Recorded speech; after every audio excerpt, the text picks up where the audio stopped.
Hello. So today we will talk about Parashat Tezaveh.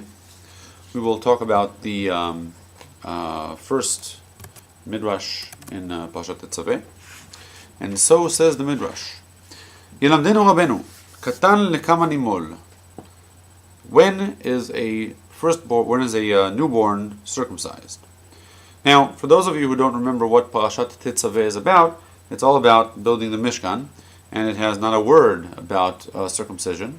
So this question is very strange. What is it doing over here? As we saw in Parashat Shemot, the connection to our topic will be brought at the end of this Midrash, and we'll need to understand that connection. So a child is circumcised when he is 8 years old. Matam, what is the reason? Keshem shenimol Yitzchak Avinu. Just like Yitzchak was circumcised at 8 days old, so shall every newborn be. Amar Rabbi Shimon bar Yochai. Rabbi Shimon bar Yochai said, Bo re'eh she'ein chaviv lifnei ha'adam yoter mibeno, v'hu mal oto. וכל כך למה? אמר רב נחמן בר שמואל, כדי לעשות רצון בוראו. הוא רואה בנו שופך דם ממילתו, ומקבל עליו בשמחה. So now they're asking, okay, we know he's circumcised at the 8th day, but look how wonderful it is, look how much a person is devoted. You know, there's nothing that a person loves more than his child, and he circumcised it. And why? Because that's what God said to do. So even though he sees his son shedding blood, he still does it and does it happily. And not only that, Amar Rabbi Chanina, lo od ela shehu motzi hotzaot ve'oseh oto hayom shel simcha. In other words, not only does he do this, but he does this happily. And he makes a big party, and which is not part of the command, it just says to circumcise, but he does it anyway. And then he quotes a verse, and then after that he says,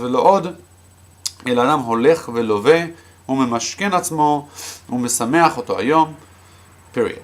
Not only that, as a person actually goes out of his way, he even will get into debt in order to make a big party for the circumcision of his son. Okay, part 1 of the Midrash. Part 2. Rabbi Yudan, Amar Rabbi Yudan, said Rabbi Yudan, Eimatay haben chaviv al aviv. When is a child really beloved by his father? Keshematchil le'asiach, when he can start talking. V'chen hu omer, haben yakir li Ephraim im yeled sha'ashuim. It's a quote from a verse we say in Erev Shabbos.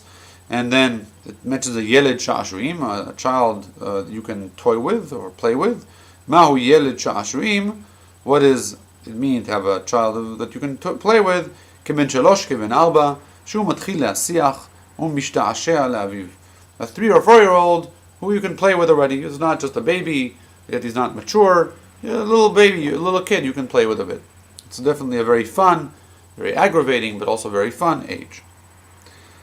Okay, part 2 of the Midrash, done. Now part 3. Ve'amar Rabbi Bisna, Amar HaKadosh Baruch Hu liYisrael. Rabbi Bisna said, the God said to Israel, Banai, my children, Asur li keshem she'asiti lachem. Do to me as I have done for you. He'echalti etchem b'midbar. I fed you in the desert. Afatem heyu makrivim lefanai. Et hakeves echad ta'aseh b'boker, etc.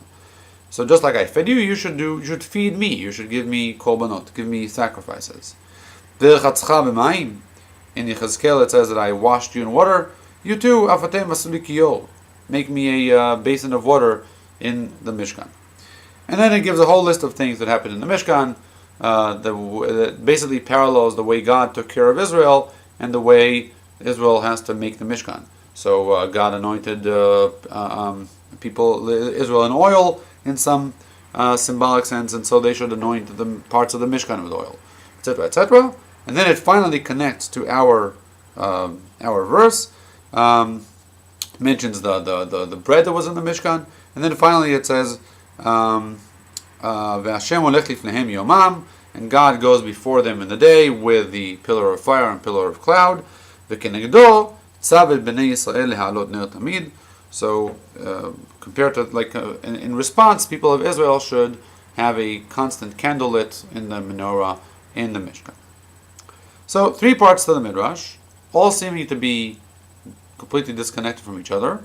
we start off with a sentence about why we do the Milah on the 8th day. Very strange connection here. Then we go on to talking about a little blurb about when a person enjoys his children. And we end up with this list of things where God says, you did for me something, I did for you something, now you in return do something for me. And it would seem, we're not going to go into this too much today, but there's a whole list here of the Mishkan, and it ends up with our verse, the verse that talks about lighting the menorah. And I would surmise that that even though this is talking about the Tezaveh, it's really sort of the end of Truma that it's interested in, because the rest of the Tezaveh talks about the Kohanim, the priests, and how they functioned in the Mishkan and how they were anointed and prepared. So this is really the last, or sort of like some sort of a break point before we go on to talk about the people that work in the Mishkash and in the Mishkan. And so now we're talking about the things that were made for the Mishkan, and so that's how this Midrash connects it to it, like it's listing now all the things that we do in the Mishkan, supposedly to parallel the things that God did for us. Now, these Midrashim are, first of all, their connection is unclear. What is the connection between these different pieces? And also individually, they're slightly strange. So the first Midrash talks about Milah. Now, it opens up with this question, when do we do Milah? So we of course know the answer. It's explicit in Parashat Tezaveh that it's the 8th day. And so that may have been some sort of a rhetorical question designed to sort of lure in the listener into sort of the discussion. But then it asks why do we do it on the 8th day? And the answer is just like Yitzchak. Now that's a very strange answer. First of all, in Parashat Tezaveh it says why. Well, it doesn't say why. It just says that's when you should do it. It doesn't say why. But that's the reason we do it, though. We do it because it says it in Parashat Tezaveh, not because of Yitzchak. And so what does it mean that we connect it to Yitzchak? Now, if you'll tell me it's because we're trying to explain why Hashem told us to do it on the 8th day, well, that doesn't answer the question. Because the reason Yitzchak was circumcised on the 8th day was because Hashem told him to. Hashem told Abraham to circumcise Yitzchak at that day. So we really haven't answered the question. We've only said, well, that's what they did it, back then, so that's what we're going to do. Very, very strange sentence. And then we go on to this whole thing about, which we understand, that to show how a person is devoted to God, but we don't understand why that's connected to what follows. Then we have this little ditty about when a person enjoys his children. And while I think it's pretty straightforward, a 3 or 4 year old, for those of you who have children this age, that that age is an age where children are just beginning to come into their own. They're starting to ask questions, to be involved. They're starting to understand their surroundings, or to try to. They have a lot of questions. So it's a very fun age, frustrating and also fun. But why do we care? Why are we bringing it over here? And then we have this bit about God demanding reciprocation for all the things that He's done for us to do in the Mishkan. Now, trying to mimic God is an idea that appears in many places in the Torah, in Chazal, in the sages' words. They talk a lot about this idea that if God does good things, you should also do good things, mimicking His behavior. If God visits Abraham when he's sick, we should also visit the sick. If God helps the poor, we should also help the poor. Stuff like that. But over there, it's talking about us imitating God in our relationship with the world. Not to say that we need to give back to God or do something for God just because He did something for us. And so, especially when you take into account some of the imagery over here, I gave you food, you need to feed me. At first glance, it's a bit uncomfortable to sort of read this midrash, because we ask ourselves, is this just a pagan religion where we have to somehow we need to feed the spirit, the force that is helping us in order to continue getting those benefits? Is that really what we have over here? And of course, the answer is no. Of course, the answer is that Judaism does not condone that type of of a perspective.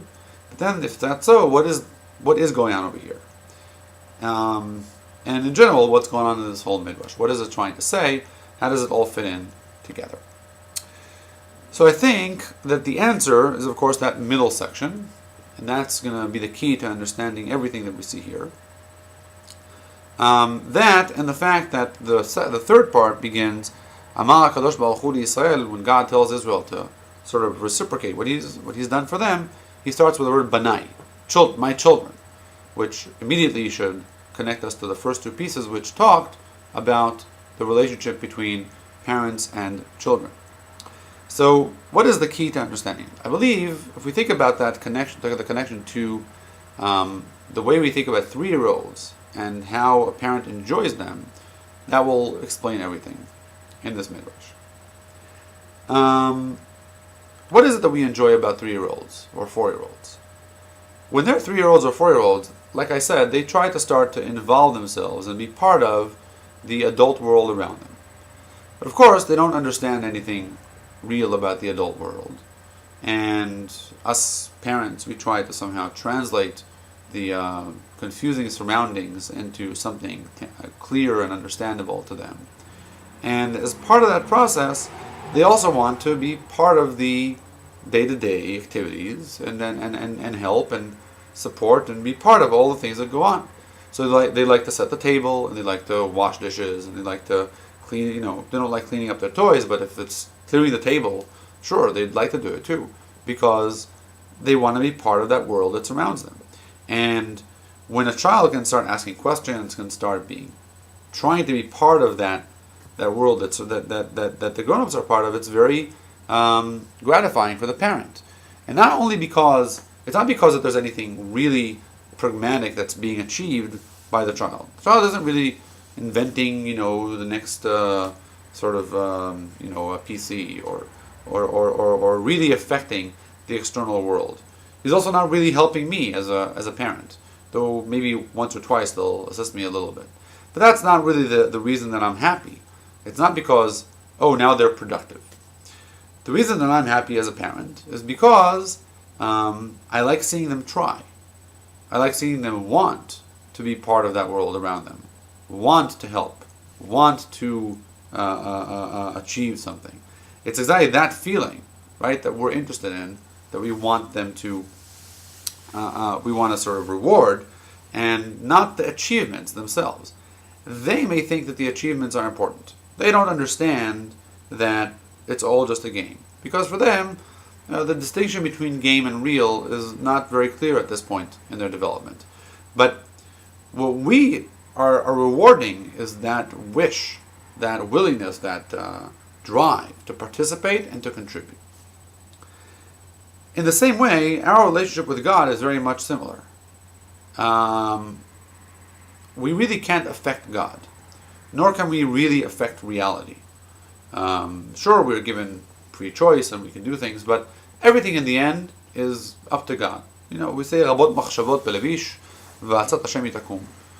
Man has many thoughts, and in the end, God's will is what happens. That's exactly what happens in the Megillat Esther. And so there's really no way for us to do anything for God. He's infinite.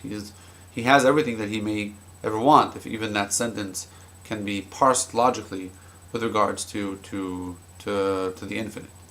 And so what are all these things that we're doing? What are all the commandments? And specifically, even most important, what are the commandments that relate to the Mishkan?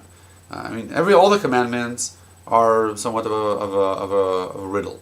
But commandments that relate to things that we do for God, put the food on the, sacrifice things and do all these strange ceremonies in the Mishkan. What do they mean? This is a big question, right? What is the significance of all these things? And so God comes along and says, in the Midrash, He says, I don't need those things, but you need those things. You need to do those actions so that you can reciprocate. Now, you can't really reciprocate. It's all a game. It's all make-believe. But I know that it's make-believe, and you may be able to philosophically derive that it's make-believe. But you still need it. You still need something tangible, some physical way to express your gratitude, to express your love for me, right? And that's what you're doing here. That's all these things that you're doing. So here's a list. I did for you this. Sure, you want to show your thanks. Here's a ritual you can do it for in order to say thanks. And so there's a whole list of things. You can light the candles to show thanks for me showing you the way, and you can give me bread just like I gave you bread and stuff like that. So God is saying, you're just like a kid to me. You're my children, and I want to, just like you as a parent want to reward your children and let them participate in some make-believe way, so that they can feel that they're doing something, and you appreciate that intent, you appreciate that wish, and you just need to give them a way to express it. That's what I'm doing for you too, says God. That's exactly what this Mishkan is for. It's there for you to be able to take piece by piece the things that I do for you and reciprocate. I don't need the content. I don't need the actual materials that you do. I need your wish. I need your love. I don't need, but I want your love. I want you to be able to show that love and to have that relationship with me as I am a personal God to you. In the same vein, I think that this is now what the first part means and why we're talking here about Brit Milah, about circumcision. Circumcision was the point in history when God formed one of the last pieces of the covenant with Abraham. And he did it by shedding blood of his firstborn. And, it's a very strange ceremony. I mean, why did God need to do that? Why couldn't we have done something different? Couldn't we have, had a different ceremony that would not require, that specific action? We could have done lots of things. We don't know why. It doesn't really matter why. Even if I would tell you why, it wouldn't really be the right why. There is no why. God decided to do it, and if God would have decided differently, it would have been different. God is not limited by our conceptions of sort of what should or should not happen in His rituals. And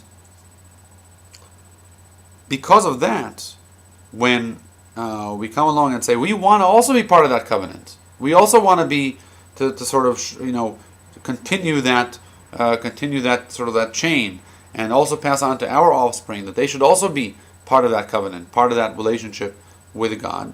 Then how do we do that? Right? We don't know how to do it on a real sense. We don't understand the deep spiritual mechanisms behind the scenes that keep that covenant in place. All that we know is that Yitzchak, that's what he did too. And why did Yitzchak do it? You're right, we don't understand. Well, because God told him to, right? But that's what we know works. And so that's what we do. And so the Midrash is saying, look, when they do this covenant thing, they could have just done it, technically. They could have just, gone through the motions. But you see, they want more. They want that relationship. They take this event, which could have been a small, dry, even disgusting event on its own, and made it into a huge, huge celebration of that covenant. And they didn't have to do it. But that's the wonderful thing about Milah, is that you do it. And I mean, I personally can say that my personal experience has been exactly this. It's such an amazing experience, an amazing event that that is very, very deep, and you're only able to do that because you can channel it through, your predecessors, your ancestors that did this, and also their ancestors, etc. This idea of, on the one hand, our inability to directly communicate with God, and on the other hand, using as sort of a last resort, using templates that He gave us in order to express how we feel, is very central in many, many places, not the least of which is davening. Rav Soloveitchik, in his ideas about tefillah, writes that we if we look at davening and we ask ourselves, how can we even do this? How can we even approach the Almighty? How can the finite being approach the infinite and talk to Him? It doesn't make any sense. The infinite should, by the very confrontation, the infinite should completely diminish and destroy and swallow up the finite. And so his answer is, I don't know how, but I know that it's possible. How do I know that it's possible? Because I know that He commanded us to do it. He commanded us to pray to Him. And so I know that it's possible. I don't understand the mechanisms behind it, but I know that it works. And this is also, he explains, why we use verses from the Torah in order to, and from the prophets, in order to put together our davening, right? Our davening is comprised, if you didn't know, from a lot of these verses that are said in the Torah, and we just do cut and paste and piece them together for the most part. And why do we do that? Why don't we write our own davenings, our own prayers? I mean, we do, but not in the central pieces of the prayer. The answer is because we don't know what words to use. We're like that chassid that doesn't know how to pray. So he just lists the letters Aleph, Bet, Gimel, etc. And Latel says to God, God, you put them together. You make them into something meaningful. And here too, we don't know what words to say. We don't know how to daven. We don't know the right words to say when we face God. But we know that these words, they worked once. They worked for the prophets. And if they worked for the prophets, that's at least something. That's a template we can latch onto. And in a similar way, why do we do the circumcision to the 8th day? Yes, of course God told us to do it.